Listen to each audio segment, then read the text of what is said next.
Hari ini sangat istimewa. Kenapa? Karena tips kesehatan hari ini akan dibawakan oleh Dr. Grace Rantung.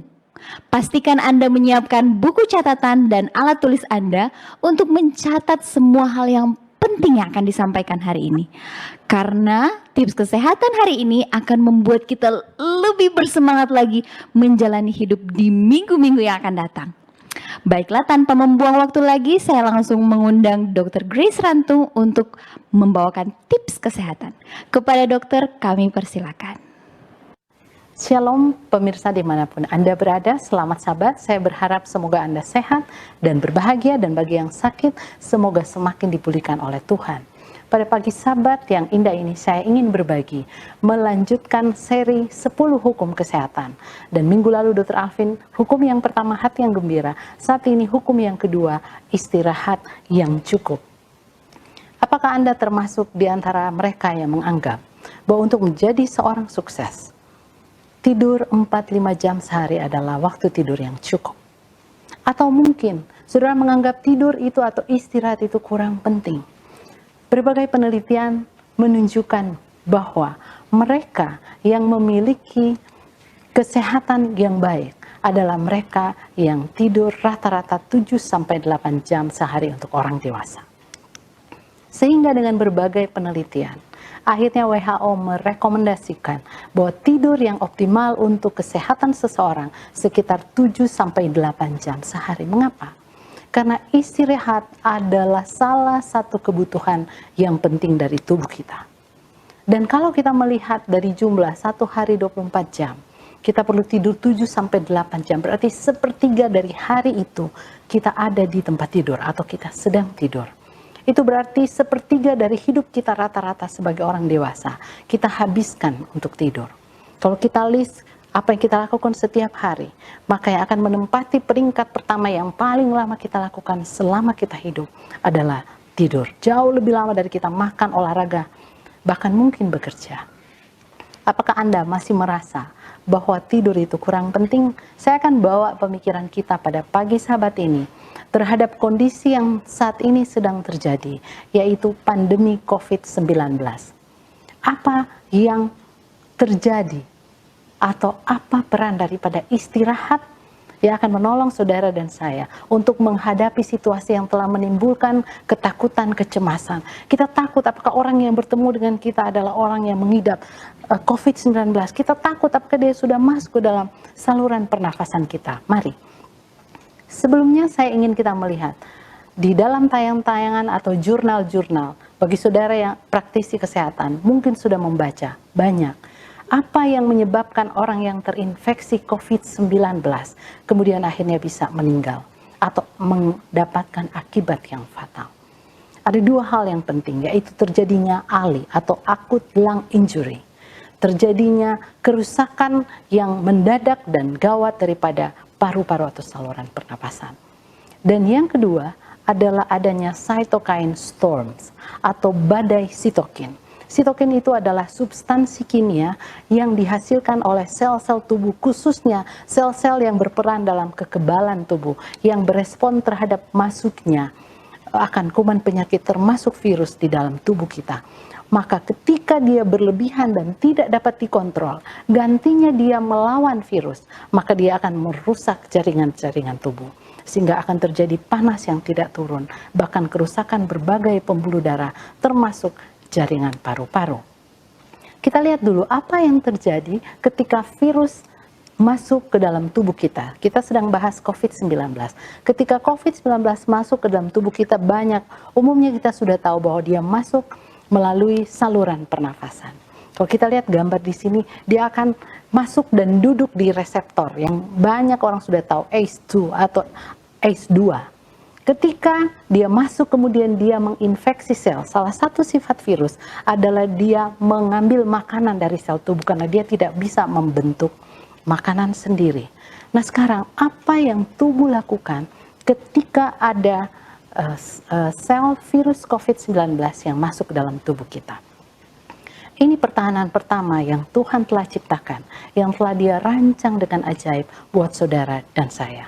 Yang pada awal yang dilakukan oleh tubuh, yaitu pekerjaan natural killer cell atau sel pembunuh alami. Sel pembunuh alami ini akan bisa langsung karena COVID-19 ini menginfeksi sel tubuh kita, dalam hal ini saluran pernafasan termasuk paru-paru, maka sel yang terinfeksi akan dikenali oleh sel natural killer ini.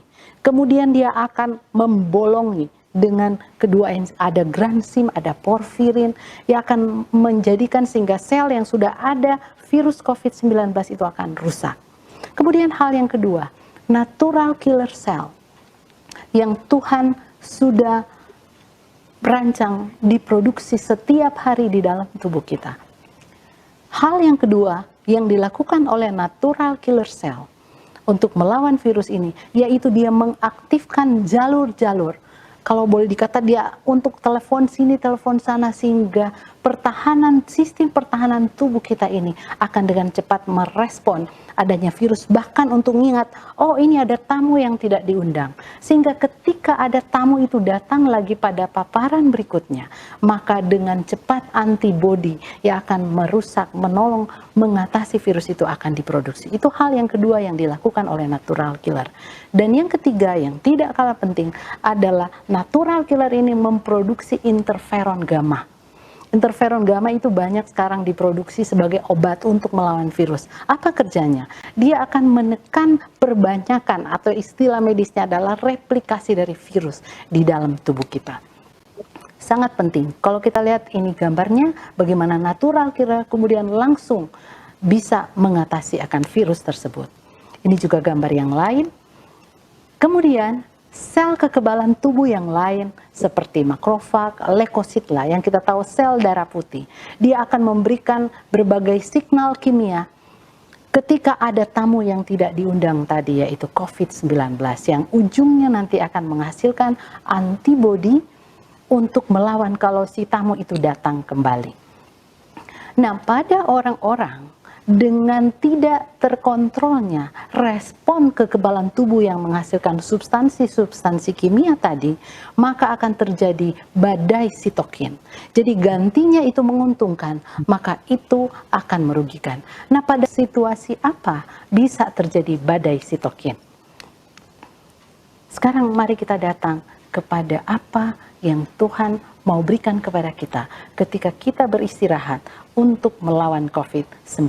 Apa yang Tuhan lakukan pada malam hari yang sangat penting perannya untuk mengatasi atau melawan COVID-19. Kita tahu Tuhan telah menciptakan siklus harian. Ada terang atau siang, ada malam. Tuhan menjadikan malam lebih dahulu. Ada gelap atau petang dan pagi, itulah setiap hari yang Tuhan ciptakan. Dan bukan tidak ada maksud.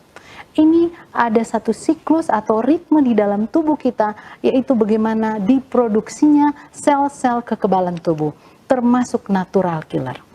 Ketika kita tidur early night, kata para peneliti, yaitu di bawah jam 10 malam, jam 7 sampai jam 9 malam, early night, maka akan diproduksi dengan tinggi, yaitu sel-sel kekebalan tubuh, termasuk natural killer. Bukankah ini ajaib? Apa yang dilakukan oleh natural killer? Tadi saya sudah jelaskan. Dan itu diproduksi ketika kita tidur tidak larut malam. Dan dia akan terus meningkat sampai tengah malam. Kemudian dia akan menurun dan akan sangat rendah ketika hari sudah siang. Itu hal pertama yang Tuhan lakukan. Yang kedua, apa yang Tuhan lakukan di dalam tubuh kita ketika kita tidur malam yang berperan penting, yaitu kita sudah tahu tentang satu hormon yang disebut hormon damai sejahtera. Saya suka menyebutnya seperti itu, yaitu hormon melatonin yang diproduksi oleh kelenjar yang sangat kecil sebesar kira-kira kacang hijau di otak kita, yang merubah serotonin pada siang hari yang diproduksi dirubah jadi melatonin. Dan apa yang dilakukan oleh melatonin terkait dengan COVID-19? Ternyata saat ini saya menemukan jurnal yang telah menyebutkan bahwa sitokin, hormon melatonin bisa dipakai untuk mengobati akan reaksi berlebihan atau badai sitokin ini tanpa dengan obat.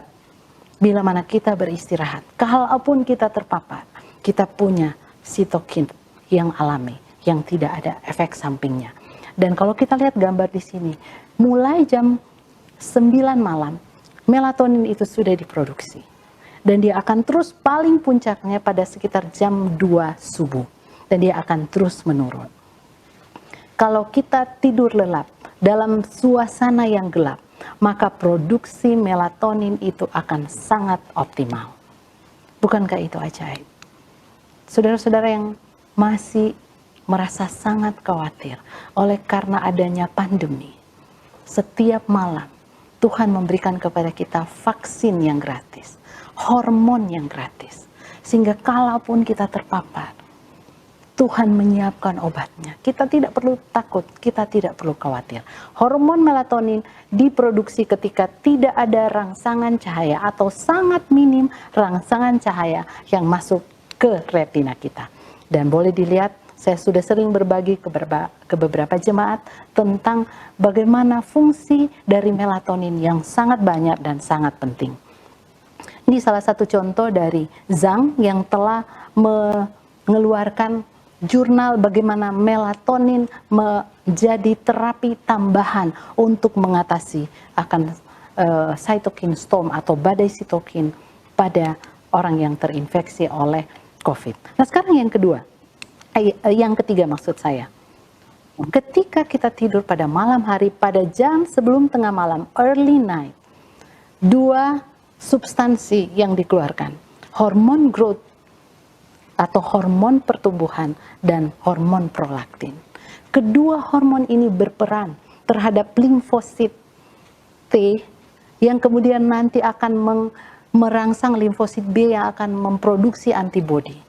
Dan ini diperlukan ketika virus itu kan virus kita menghirup, kita nggak tahu orang yang kita temui, mungkin saudara kita, pasangan kita, mungkin sudah berisi akan virus tersebut.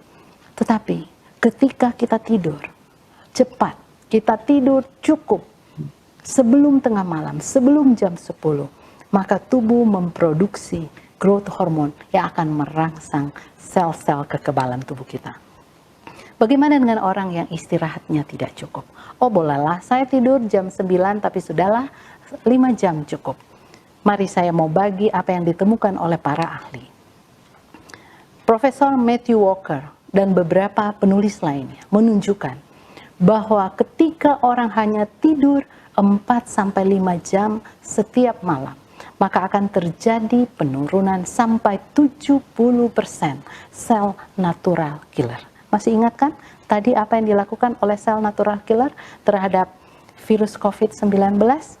Jika kita tidur hanya 5 jam, akan terjadi penurunan. Itu satu malam saja. Dan kalau ini terjadi kronis, maka akan memberikan dampak yang tidak baik dalam tubuh kita. Jadi ada alasan yang begitu banyak. Ada 3 hal yang tadi saya sudah sampaikan yang dilakukan oleh Tuhan ketika kita beristirahat. Tuhan tahu, saudara dan saya memerlukan istirahat. Itulah sebabnya Dia membuat malam, menciptakan malam untuk istirahat. Dan satu hal yang penting ketika kita tidur, Tuhan yang bekerja. Jangan pernah kita membanggakan diri karena kita sehat, kita olahraga, kita makan. Karena yang paling besar, Tuhanlah yang melakukannya ketika kita tidur. Dan saat ini adalah hari Sabat yang indah, hari istirahat. Ada siklus sirkaseptan yang Tuhan sudah bentuk. Penelitian yang dilakukan oleh Dr. Franz Halberg di University of Minnesota tentang ritme sirkaseptan. Kalau Tuhan sudah membuat persediaan hari Sabat yang kudus untuk kebaikan kita, apakah kita mau mengabaikannya? Sungguh sayang. Tuhan berkata, Dia menawarkan damai sejahtera. Damai sejahtera, Yohanes 14 ayat 27, ayat yang terakhir. Damai sejahtera ku tinggalkan bagimu, damai sejahtera ku berikan kepadamu. Saudara akan mendapatkan kesehatan fisik, mental, rohani, sosial ketika kita beristirahat setiap hari Sabat.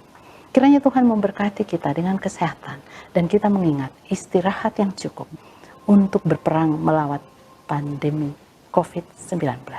Tuhan memberkati.